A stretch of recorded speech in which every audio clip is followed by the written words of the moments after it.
Hello, and welcome back to the Performance Marketing Unlocked podcast.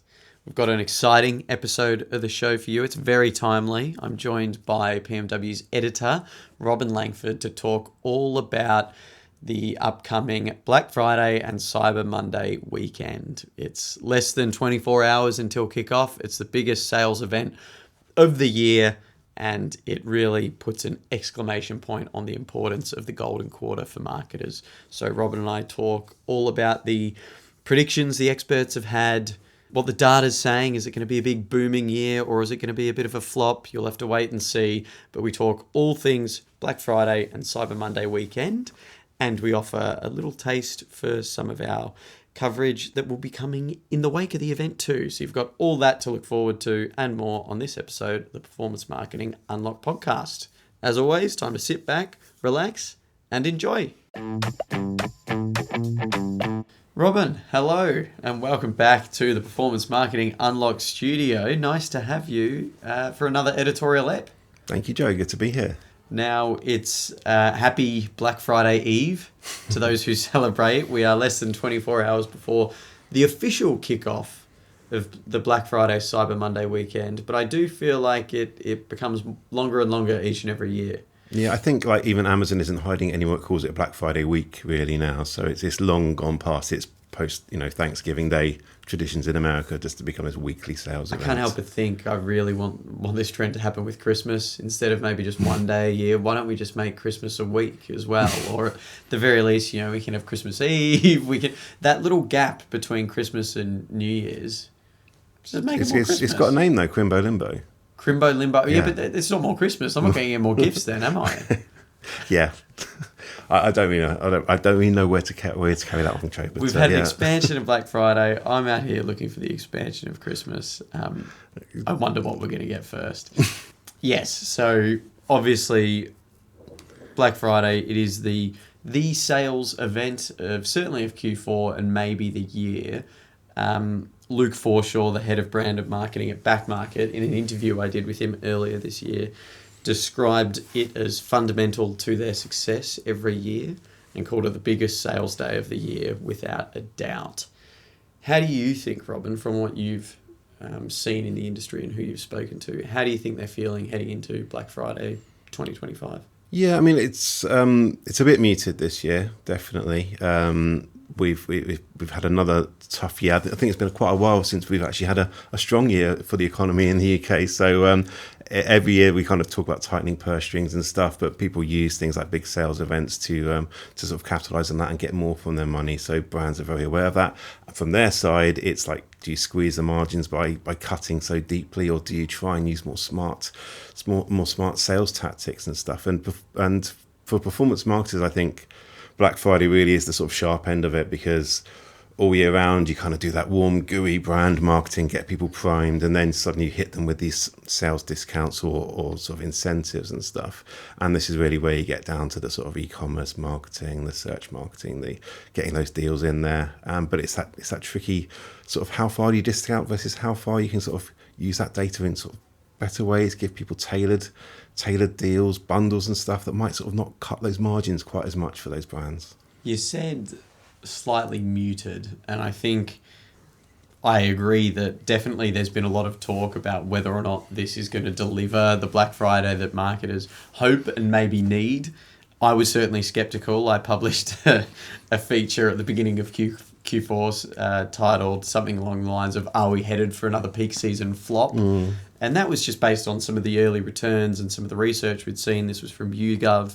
There's a growing sense of fatigue among British shoppers in particular towards sales events, with an increase in that fatigue growing throughout the year. So there's 35% of shoppers feel less interested in mega sales than they were a few years ago, and 63% cited misleading discounts and the novelty wearing off as two sort of key elements to that fatigue.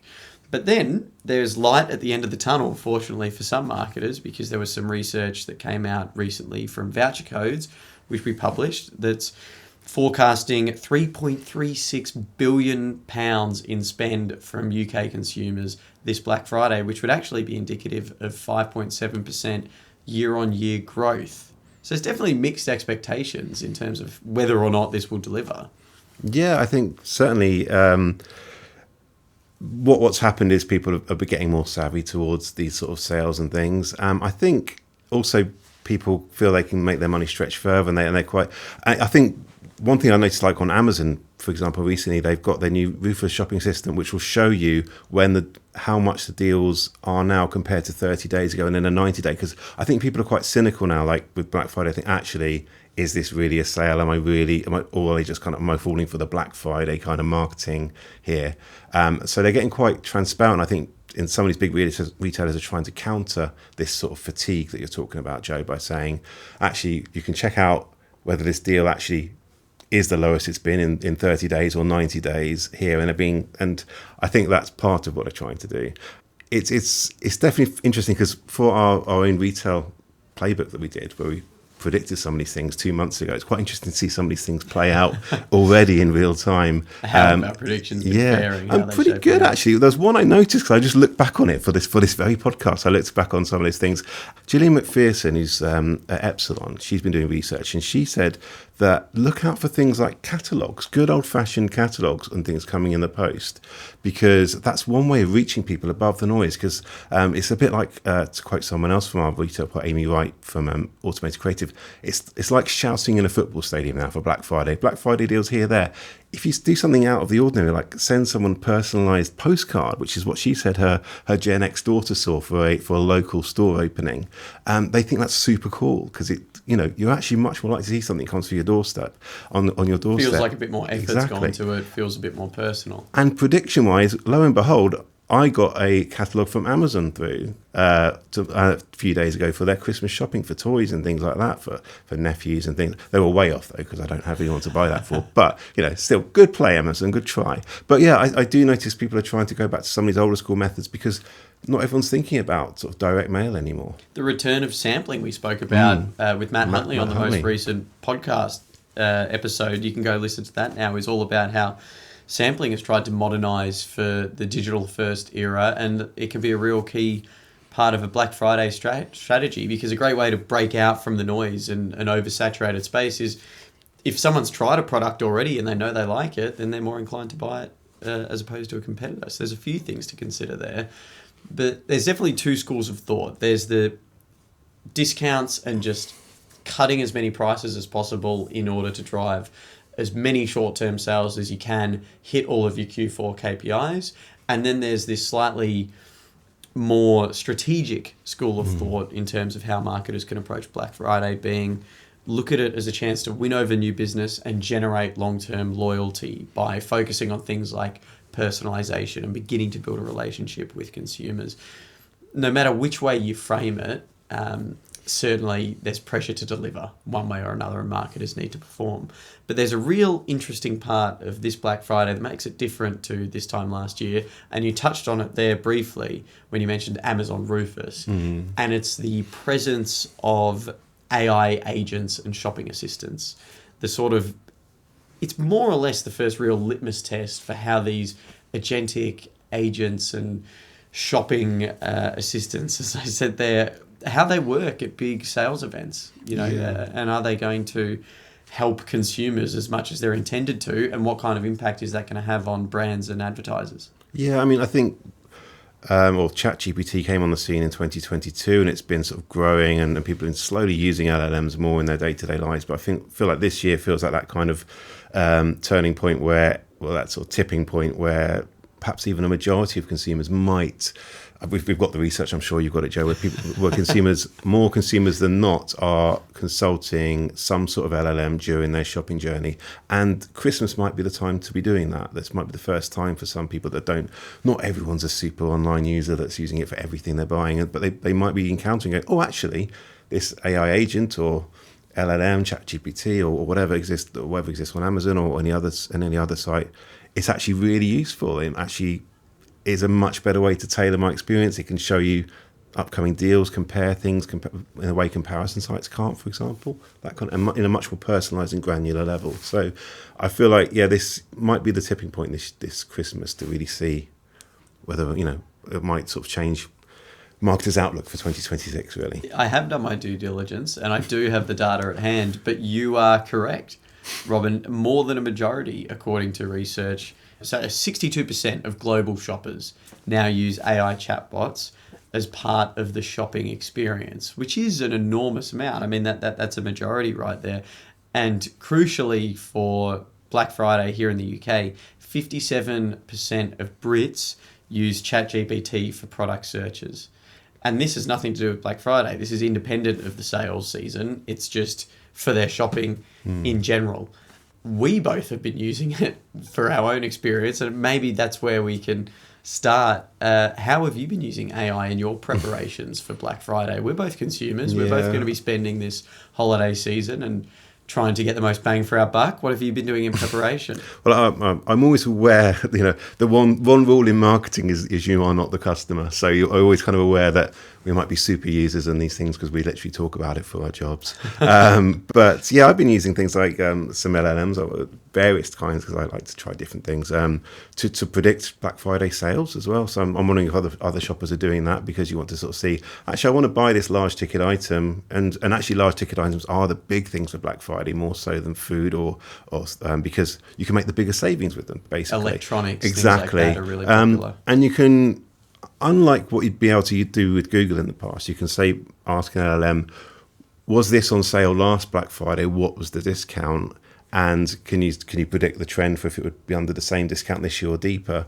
And so you can sort of make a more considered purchase decision around that, whether you should wait, whether it's even worth making that purchase. And I don't think you could really do that before, when you're kind of using more, things like Google, which wouldn't be as personalized and can't sort of go deeply into these different areas, and comparing across different retailers, of course. Well, and this is the thing, and I should say that research, it comes from Criteo, who are people that we lean on reasonably regularly, so we trust Criteo. But as you said, we're not the shoppers, and we do this for our jobs and obviously talk about it all the time, but 57% of people here in the UK using ChatGPT for product searches, that's not insignificant. And what that tells me as well is people have built a personal relationship with these LLMs.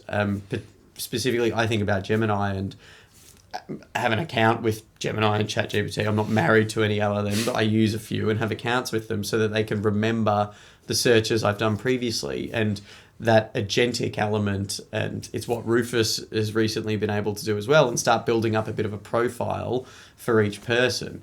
So this could be, for many shoppers, 6 months worth of research and building up a profile to then ask ChatGPT, Rufus, Gemini, Perplexity, what have you, what is the best deal and discount for me?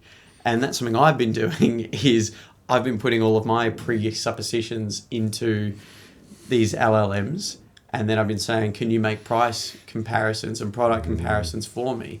Here's my budget, here's what I want to achieve, and I've been tossing up between 2 or 3 products. What do you think's the best?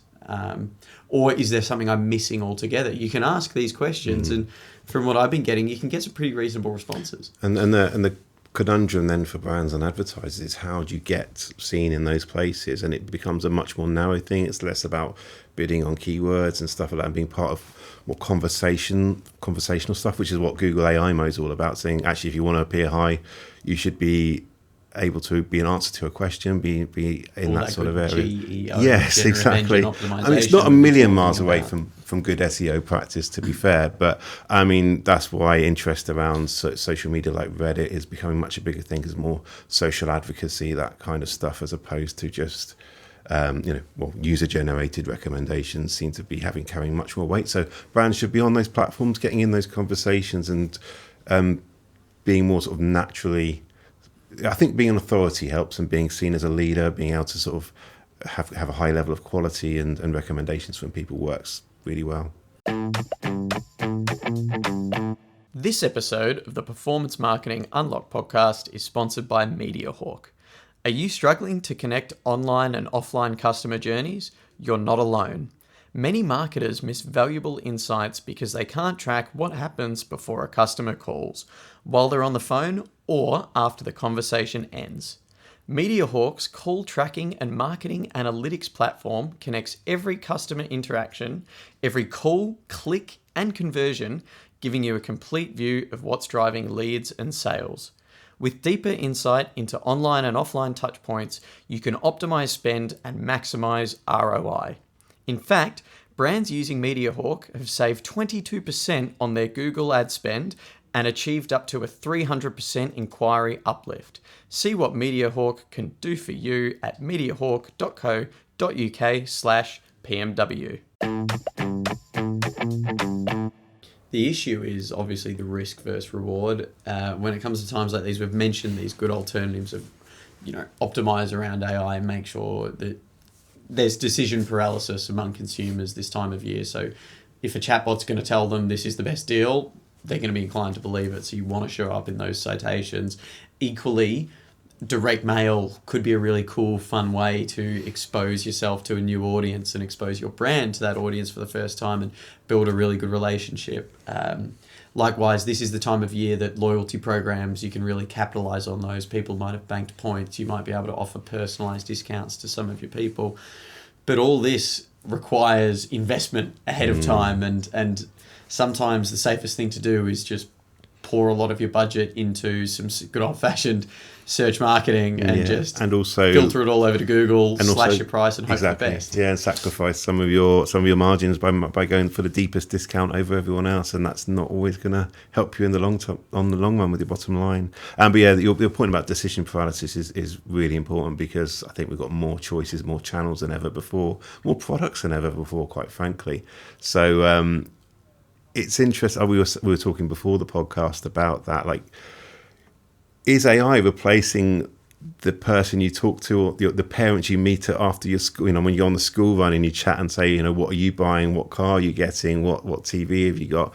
Are we now asking those questions to AI instead of humans for that little sort of advocacy moment, and that word of mouth marketing that used to be so precious? It's for performance marketers, that's quite a big deal, because that's something you can measure even more so. Because famously, you couldn't measure those little conversations in the social clubs and the running clubs over what shoe people are wearing and stuff. But if people are going home and instead asking their LLM what's the best to compare these two trainers, then that's a whole another rich seam of data for marketers to mine, which sounds a bit sinister the more I talk about it. There you go. It's interesting. I used there's a interesting example on that, and I think it's on the influence of AI on people's habits when it comes to consumption. And it's a little bit of a detour, but I think it'll hit home for a few marketers. I used previously, people who have long-time listeners will know I enjoy my running. And in the past, I used a subscription service that builds a training plan for your races in the lead up to them. So it uses AI to, you put in all your information and it optimizes a training plan that's fueled by AI to come up with sessions and weekly training plans that are meant to get the best performance for you and help you meet your goals. And I was subscribed to this service and used it for a race, and it did reasonably well, but it was expensive and it's a recurring subscription. So naturally I started looking for an alternative, because I'm not running a marathon every week. Just every other week. Yeah, well, nearly. Not quite yet, but maybe one day. And what I did was I thought, well, can I get this service for free in a way that still meets my expectations as I'd like? So what do you think I did? I plugged all my information into ChatGPT. I said, here's my next race. This is my level of fitness. Come up with a training plan for me, and also set some expectations. What do you think I could achieve? Lo and behold, it worked really, really well. And I could do a bunch of fun new sessions that I'd done before. And the fact that it came up with sessions I'd seen before, I was like, wow, it's not just pulling these out of its bum. But then it came up with some new ones that I hadn't seen before and I really enjoyed. And the result was really positive, and it didn't cost me a thing other than a whole heap of my data. And I can see I was quite happy to make that exchange. And you can see why. I mean, the big anticipation in this industry right now is when ChatGPT is going to have ads. And you can see why marketers are really interested in that, because the data people are plugging into it and what it can potentially serve you back would be fascinating. And the level of personalization then would be huge. So yeah, knowing all of Joe's running data and stuff would be. I'm sure they can use it in some way. They can certainly target me with plenty of ads. Yes, exactly. That's for sure, which is the way that marketers can win me back. Because I'm notoriously a terrible consumer. I have no loyalty anywhere. I go exactly where my back pocket tells me to, and that's pretty much it. Are you absolutely sure you don't like return to brands? It just Like, not with any real loyalty. Like, I've returned to brands if I like this, if I like the product and it stays within budget, but that's few and far between. And I'm always willing to jump across to a different one at the drop of a hat if I get what I deem to be a better offer. So in some ways, I'm a Black Friday dream, because you could just hit me with a discount and, all right, I'll give you a go. But in terms of getting that long-term loyalty, it's really, really challenging. I think, Joe, you might be an outlier somewhat in that whole world, but certainly, it's a challenge. So there we go. Maybe we can set that as a challenge, like get Joe's loyalty. See if that, instead of like resell me a pen. Well, do you have any brands that you're loyal to that you think do this well, and at times of year like this, you know you've got a relationship with, so you're more inclined to shop with them if you think that's a good deal? I don't really want to endorse anyone on the podcast necessarily, but I mean, yeah, I'm actually probably more similar to you in that I do kind of, I do look around a bit. I'm actually one of those people when I'm a shopper, I'm slowly converting to places like Aldi and stuff, because you just think, value is there. And I think that's value is probably driver. a bigger thing nowadays than it used to be. Because I think everyone, even no matter what class where you are in your sort of socioeconomic levels at the moment, everyone is having to sort of cut back on what they were previously to some degree. So I think value is a big driver. There we go. So that's the takeaway, basically. I think you've got to produce value. This isn't groundbreaking, but ahead of a big sales event like Black Friday, I think it's important to consolidate and remember what's important, where is the value, because whether or not there's increased sales fatigue among consumers, sales events are still a huge opportunity for brands to get a leg up relative to their competition. And it can be a massive flop, or it can be a huge success, depending on whether or not you do it effectively. So, before I let you go, Robin, I should direct our listenership to the website, because not only is this podcast out today on the eve of Black Friday, we'll also have our expert predictions. If you want to hear from people who aren't just myself and Robin, what they think leading into Black Friday and some of the trends that they're predicting. And we will, of course, have a recap of the event on the website, won't we, Robin? We'll be talking to the industry. In the wake of it, we'll have all of the data, how much was spent, what was it spent on, what verticals did well, what advertising channels did well, and which brands and success stories emerged from the week that is upon us. And I don't want to overpromise, but we have got lined up some actual exclusive proprietary data for post Black Friday sales that we're going to go quite deeply into how it's all performed, which would be super useful to our readers. I think we're not just going to do the top level stuff. We're actually going to go quite deep. So a deep dive paired with some expert analysis. It doesn't get any better than that, and that's exactly what you're getting here on PMW. Robin, anything else you wanted to talk about before I let you go? You've put me on the spot there, but obviously we got our massive Unlocked event next year, which is going to feature a huge amount on e-commerce, and that's quite exciting. We've got some very exciting news about that coming up in a few weeks' time, which we can talk about, but we'll let you know. Stay tuned on the website. That's the best feedback and advice we've got for you all. Robin, thanks as always for joining me, and you'll be back in a couple of weeks' time for what will be the last episode of the season 4 of the Performance Marketing Unlocked podcast. We'll be doing our annual Christmas special, and we'll be doing some predictions of our own for 2026. So the listeners have that to look forward to. In a fortnight's time, we've got another episode with a very exciting guest for you all coming up in between that. But until then, thanks for joining me. Thank you. And that concludes this episode of the Performance Marketing Unlocked podcast.